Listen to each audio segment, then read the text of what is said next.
Hi guys, and welcome to your tutorial video on your brand new Volkswagen Tiguan Highline. The car that you see before us is a fully optioned version, so you might find, depending on what options you do or don't have in your vehicle, that some of this will be obviously relevant to you, but then there might be some of it that might not be relevant to your particular car as well. Let's get straight into it. In regards to locking and unlocking the car with the keyless entry, you'll notice that on the door, that's the handle there, that there's a button on there too. So if you push the button while the key's on your person, you'll actually lock the car, and you'll know that you've locked it because the mirrors will fold in.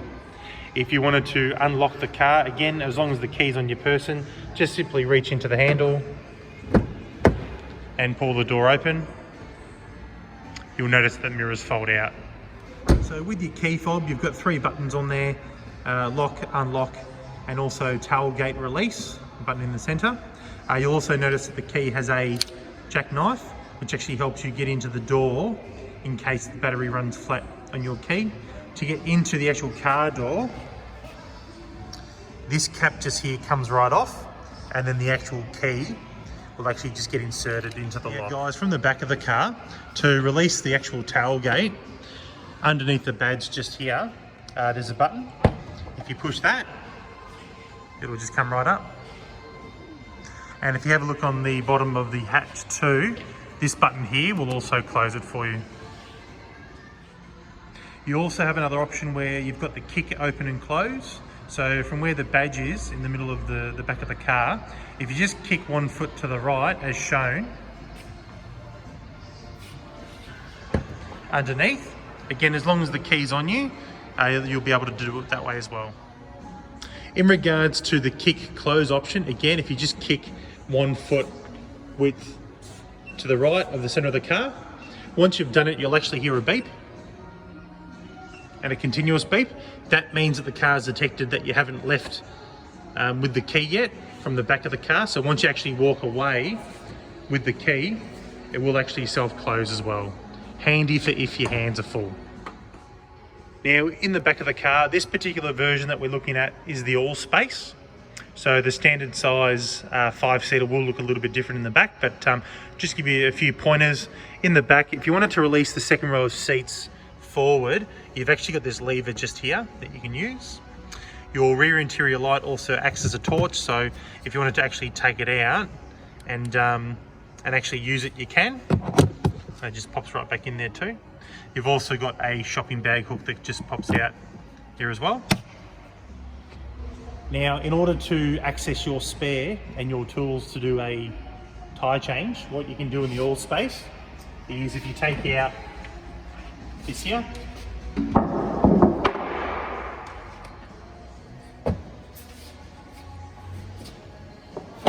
take out your cargo blind, if you come just a little bit closer, you'll notice that there's actually two pulleys that you can use here, and then that's how you access it. In regards to your fuel cap, it actually runs off a push release, so there's no button inside the car to release it. All you need to do, as long as the car is unlocked, just simply walk up, push on the back edge of it, and it will release. If the car is locked, you will not be able to release it. In regards to the interior and the second row, you do have tables that fold out. So if you have a look just under here, there's actually a button that sits in the middle. So if you just push it in, you can actually fold it up. And there's also cup holders that come out as well. To fold it back in, just push the button again and then go back down.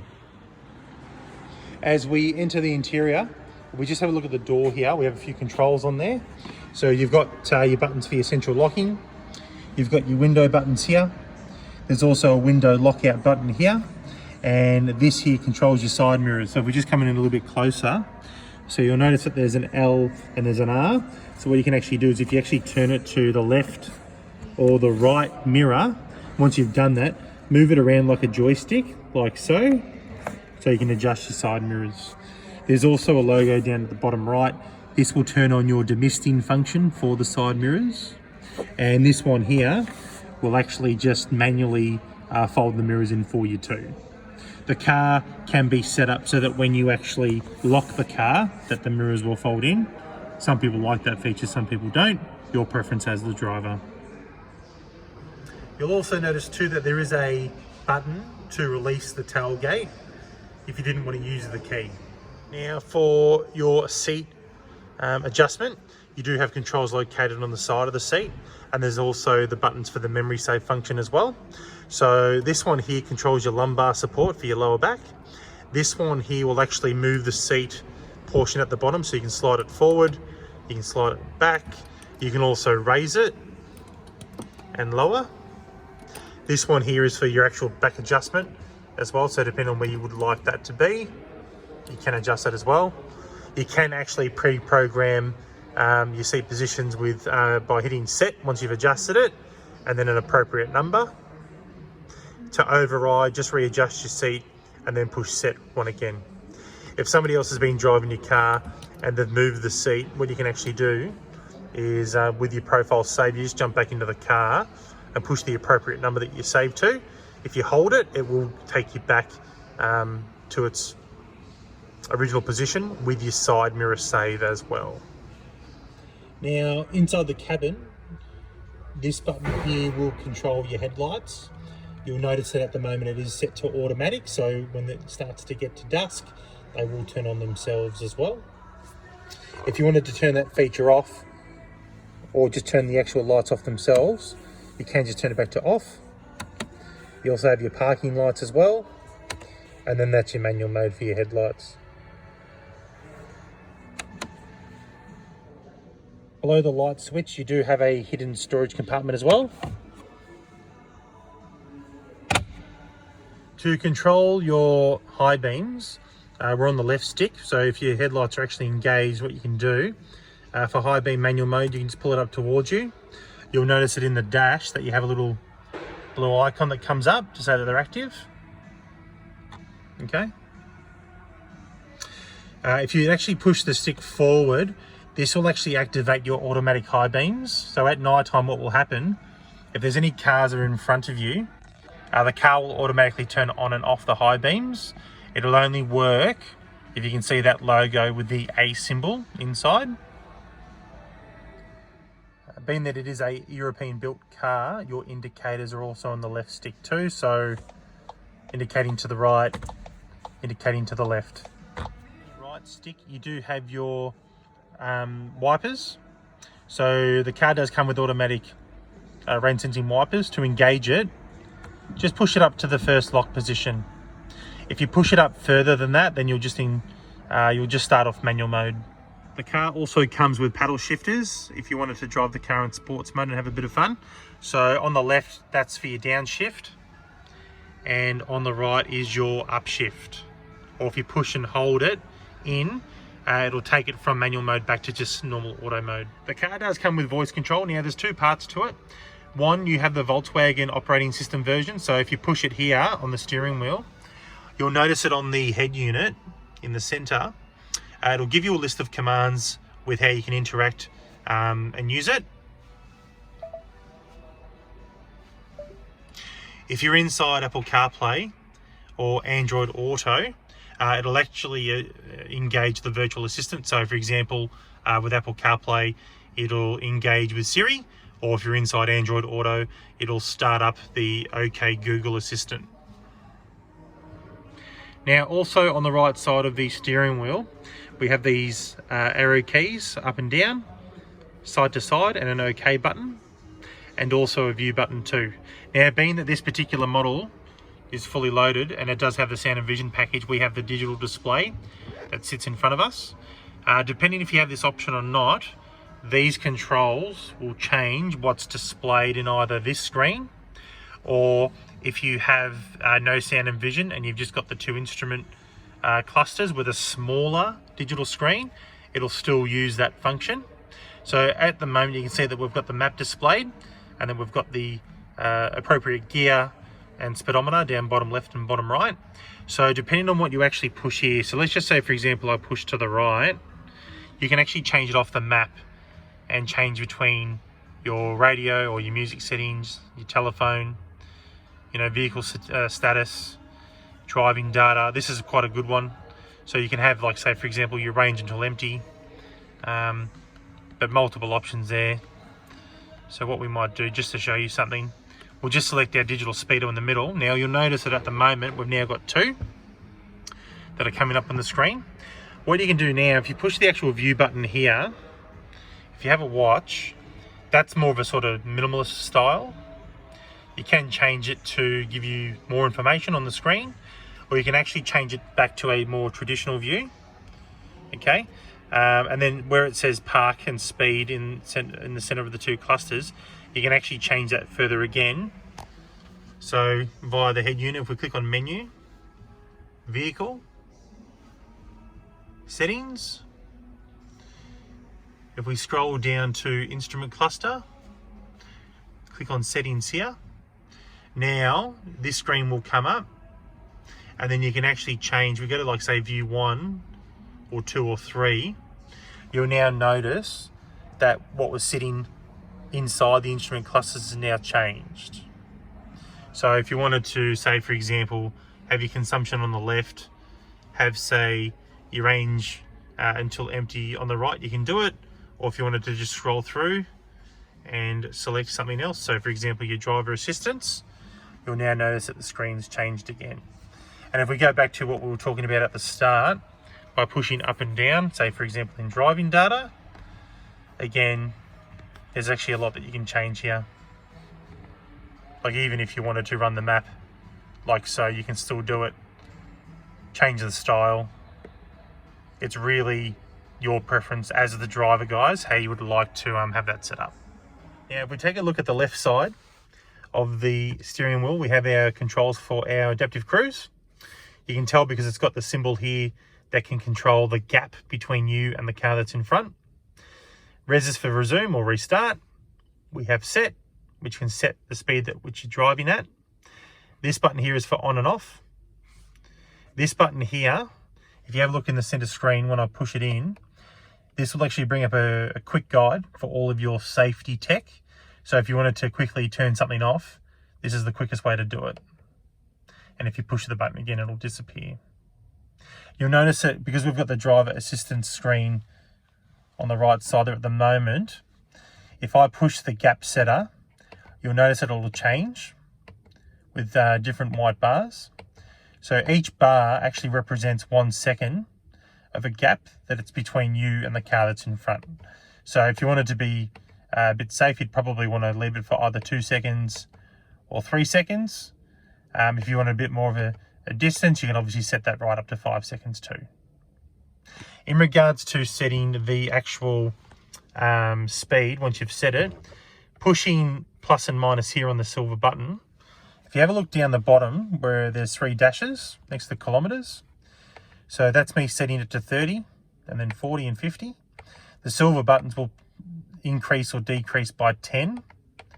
Okay, if you wanted to use res and set, once it's been set, res and set will go up +1 and -1. So essentially we have +10, -10, +1, -1. You'll also notice too, at the bottom of the right side and the left side, we have even more buttons again. Bottom left will do your track selection or your radio station selection. It'll just scroll through those. And then you also have volume control on the bottom left as well. If you have a look at the head unit, they also do give you volume control just here as well. Now everyone, with your actual head unit, so your center screen, there's quite a few options here. You can actually use it like a tablet. So if you wanted to just push on it and just scroll, you can do it.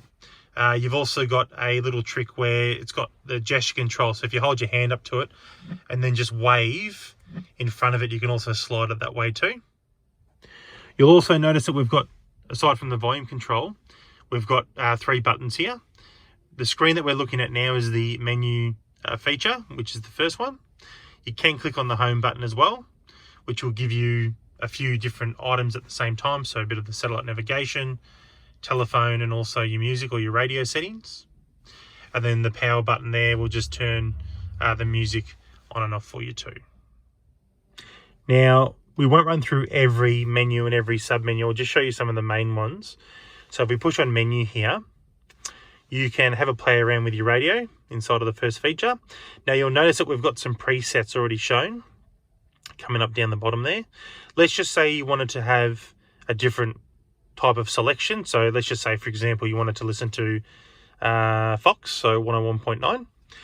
If you wanted to pre-save it, what you can do is if you select down the bottom and then choose it so that it actually comes up at the top of the screen, so just here.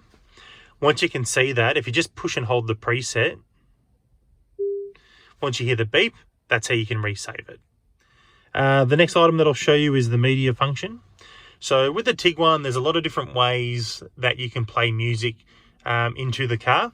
So once you've clicked on it, if you click on source, these are all of the different options that you've got. So you've got the jukebox, which is an actual physical hard drive that you can copy music into.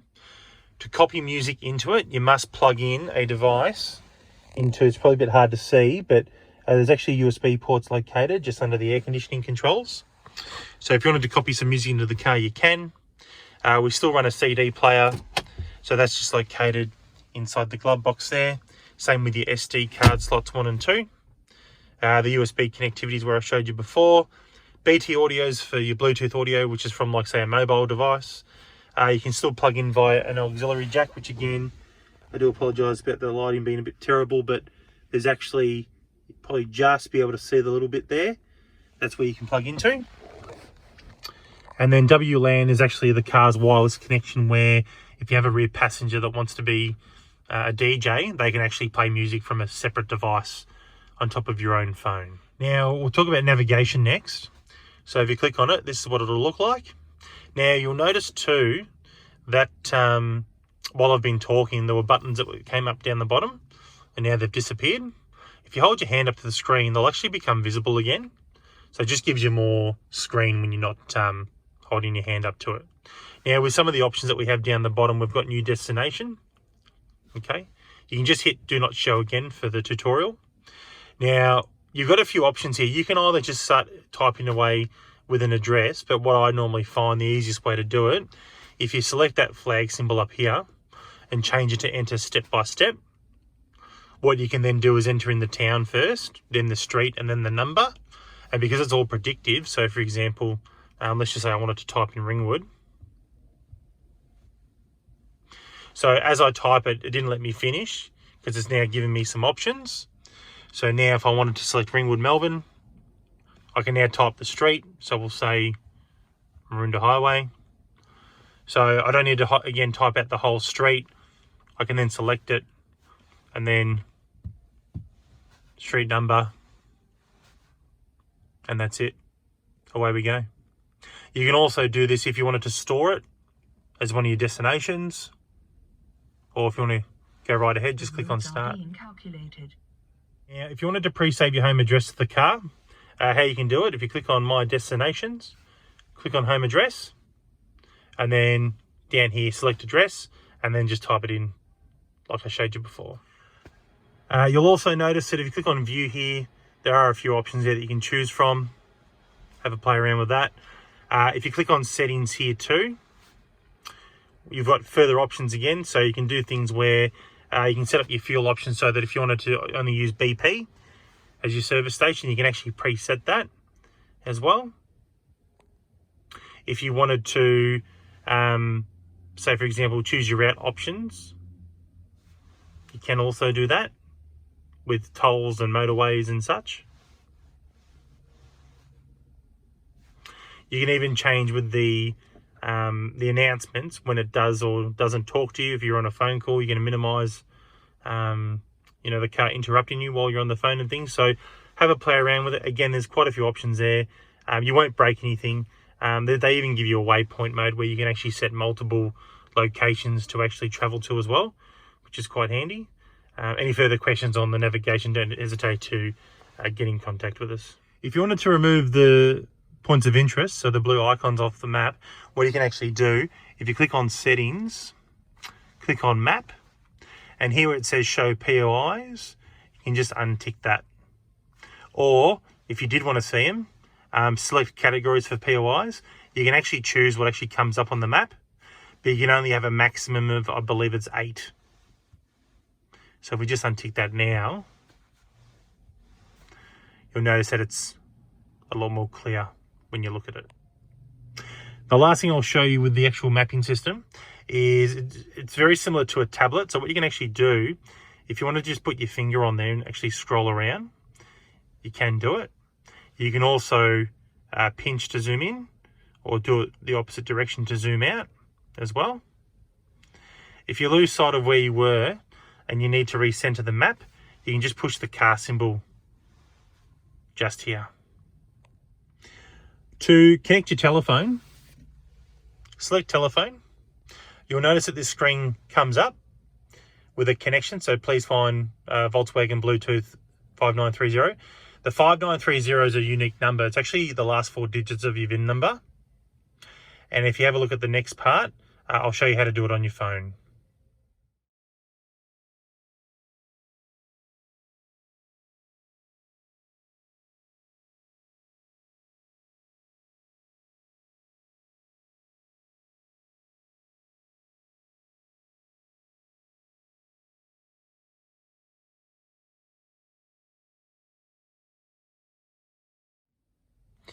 All right, so now that we've got our phone connected, you'll notice that your name will come up the top here, as long as you've named your phone. So being that I have an iPhone, obviously you can see that what I've got.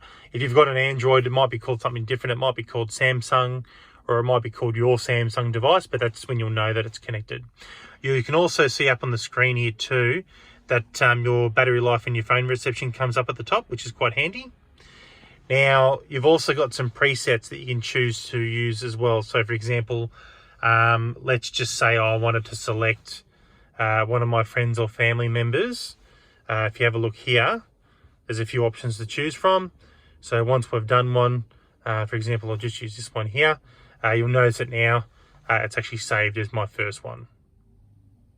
Also, you'll notice if you hold your hand up to the screen, you've got more options that become available down the bottom. You can still dial a number if you wish. You've also got the number here for the breakdown services. You'll find that you should have a sticker located up on the top of your windscreen, but they also pre-program it regardless.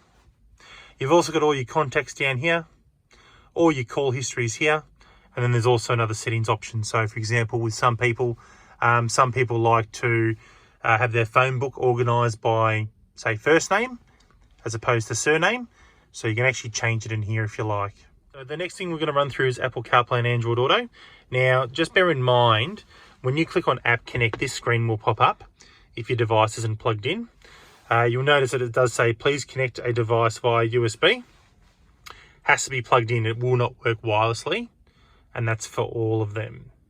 Now, the next one that we'll talk about is Vehicle. So if you select it, this is the menu that has a lot of your different driving data screens. So if you click on selection here and say select driving data, you got your fuel economy usage.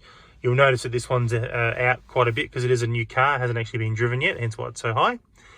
There's also a Think Blue trainer, so the car can actually give you helpful tips and tricks on how to maintain excellent fuel economy and minimizing the wear and tear cost of the car while you drive it.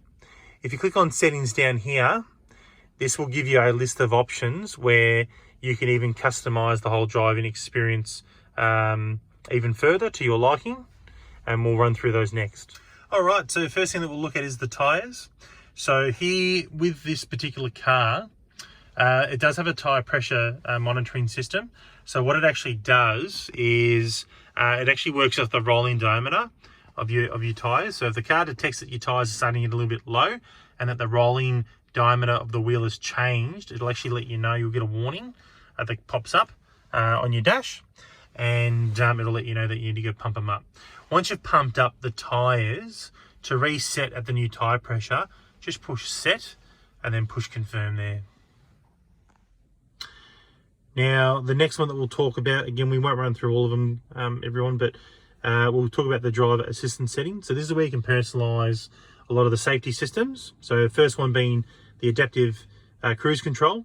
You can either preset it so that it goes back to your last gap setting, or if you wanted to untick that box and select here, each one of these options here represents 1 second. So very close, giving you a 1 second gap, 2 second gap, 3 second gap, 4, and a 5-second gap. If I wanted to select a 5-second gap just here, if you look back to the screen now, see how it's changed? If I wanted to change it from, like, say 5 seconds back to 3 seconds, it will auto adjust for you there too. If we ever take a look at the next option, you've got your autonomous emergency braking system. So you can actually turn that on or turn that off. I would suggest that you leave it on. Underneath there, you have your lane assistant too with your adaptive lane guidance. Again, I suggest that you leave that on. And then you got your side assist, which incorporates your blind spot monitoring system with the lane assistant. You can actually change the brightness. So if you wanted to actually max the brightness out in the mirrors, you can do it.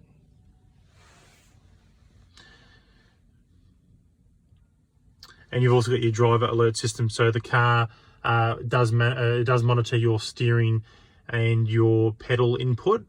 And if the car detects that you're starting to get a little bit tired and it feels like you need to take a break, it will actually give you a warning as well. All right, so the next one that we'll have a look at is also your parking and maneuvering. So this is where you can actually change the volume and the sound to what the sensors sound like.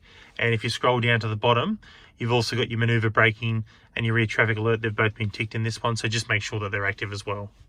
The next one that we have is the background lighting.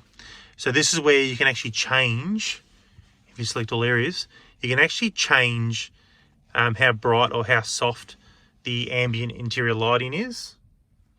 You've also got mirrors and wipers. So in here, again, a few options there.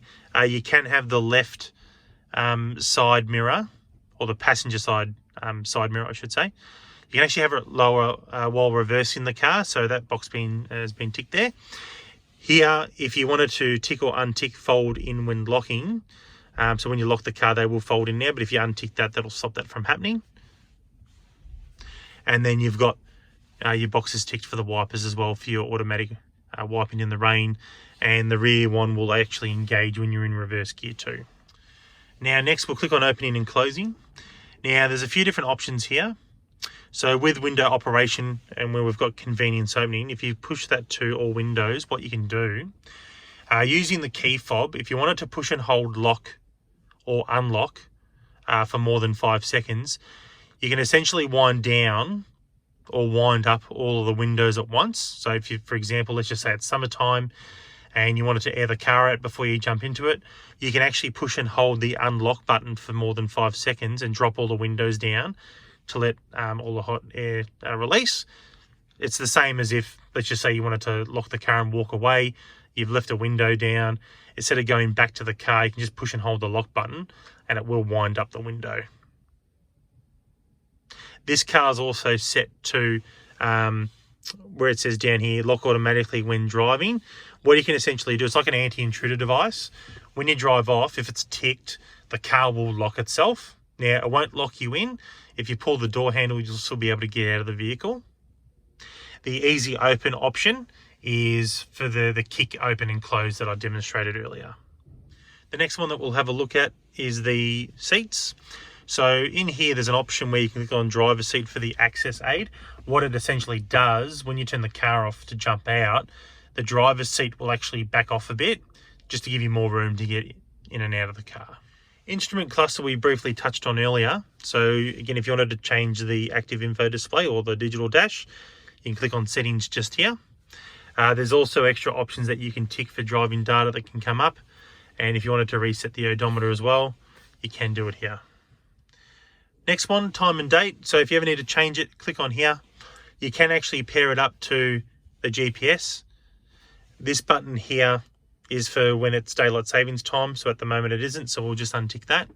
And you just want to make sure that you've got the time zone set appropriately too. So if we click on here, it's already set to Eastern Australia. So just be mindful of that. You can also change the format if you wish to have it in either 12 or 24-hour time. The last one that I'll show you inside the vehicle options is the service. Now, the car will let you know, it'll actually give you a warning 1,500 kilometers before you're due for the next service. If you're not doing the kilometers, so the intervals on this car are every 15,000 kilometers or 12 months, whichever comes first. If you're not doing the kilometers, the time warning will come up for you as well. Now, there's also another option. If we actually swipe to the next set of screens, there's a few options here. Again, you can play around with these for the most part. The last thing that I'll show you is the air conditioning. So you can interact with the Tri-Zone air conditioning through this screen. If you push menu on the controls down there, this screen will also become visible. If you hold your hand up, you'll notice that there's options that come up down the bottom to increase or to decrease. You can just push on the blue and on the red there. Now for the actual control unit down here, we've got our temperature for the two front seats because you've got dual zone essentially in the front. So the left side and the right side could actually be different temperatures. If you push the sync button, that'll revert it back to the driver's seat. So think of it as the driver's seat's like the master controller. You've got AC and max AC here. You've got max demisting for the front windscreen. You've got rear demister here too. This one here will just do standard air to the demisting for the front one. You've also got airflow where it's going to here. You've got recirculation. You've got heated seats for the driver's seat and for the front passenger seat. There's 3 heat settings. So if there's 3 lights showing that's high heat, you've got medium and low. If there's no lights showing, it means that it's off.